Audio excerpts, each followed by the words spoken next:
So simple epithelium.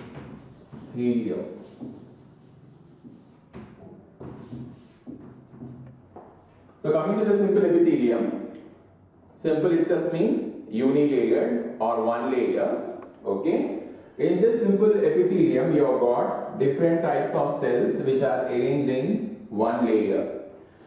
So this is the basement membrane which I am drawing. Over the basement membrane, you have got the cells which are called the squamous cells.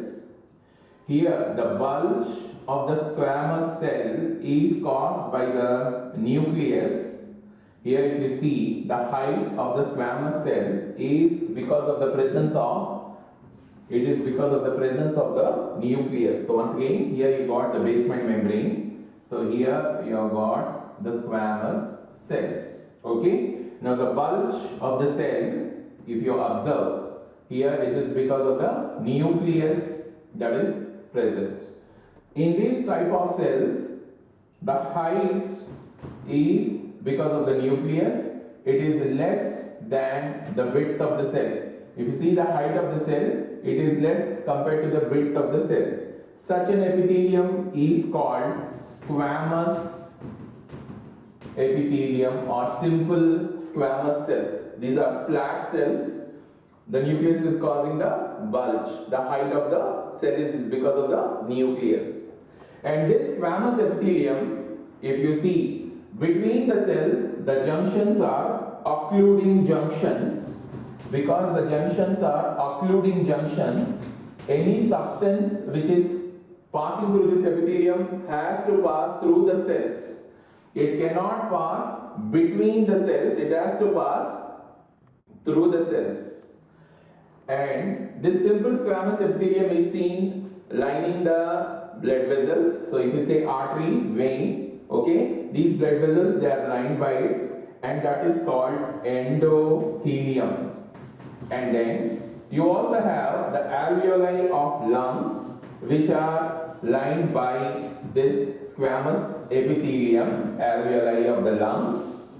And you have got the inside of the heart, the interior of the heart, which is lined by this, and that is called endocardium.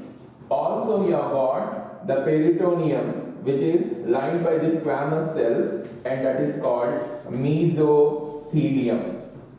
So when we are telling the simple epithelium, we are restricting is only for the squamous epithelium, the different names. The squamous epithelium which is lining the blood vessel, artery, vein, it is called endothelium. It is seen lining the alveoli of the lungs.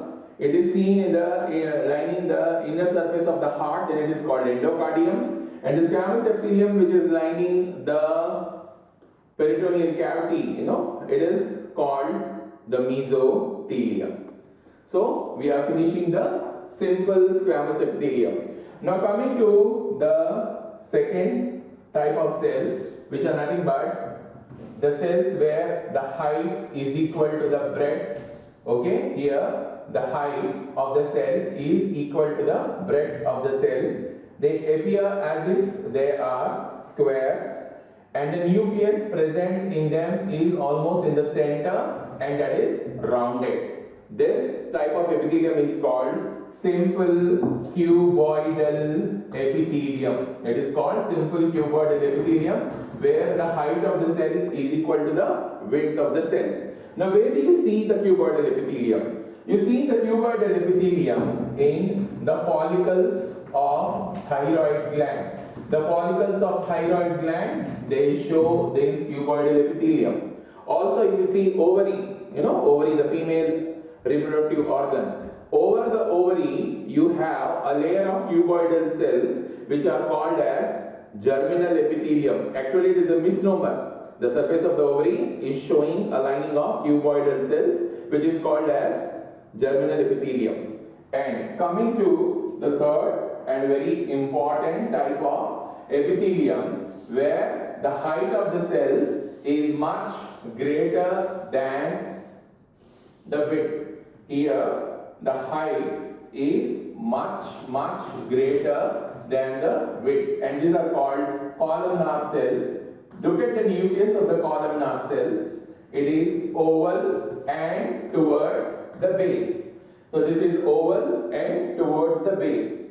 So this is called the columnar cells, and sometimes when they are very tall, it is also called as tall columnar cells. Now if you see these columnar cells, if you see the apex of the columnar cells, if it is simple, this is seen in stomach. In the stomach, you are seeing the columnar cells which are having no specialization. Whereas if you see the small intestine is showing the columnar cells which are having specialization at the apex, and they are very regular. They are very much regular, very orderly placed, and that is called striated appearance. Striated because the microvilli are very regularly arranged at the tips of the columnar cells. These are the microvilli which are very regularly arranged. The same apex of these columnar cells, if you see in gallbladder, you see the microvilli, some of them are big, some of them are small, like the bristles on a toothbrush. And now you are going to call them as brush border.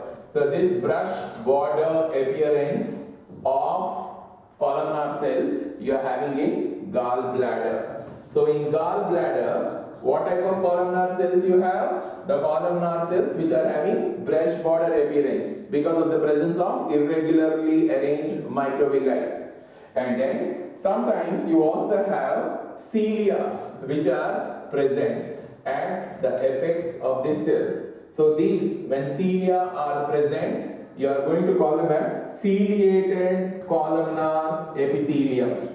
The ciliated columnar epithelium is seen in the respiratory tract. Also it is seen in the uterine tube or the fallopian tube. Okay, the female reproductive organs, one of that is the fallopian tube. So in this fallopian tube you have got ciliated columnar epithelium. The beating of the cilia will ensure that the ovum or the secondary oocyte which is released from the ovary will enter into the fallopian tube. Thank you.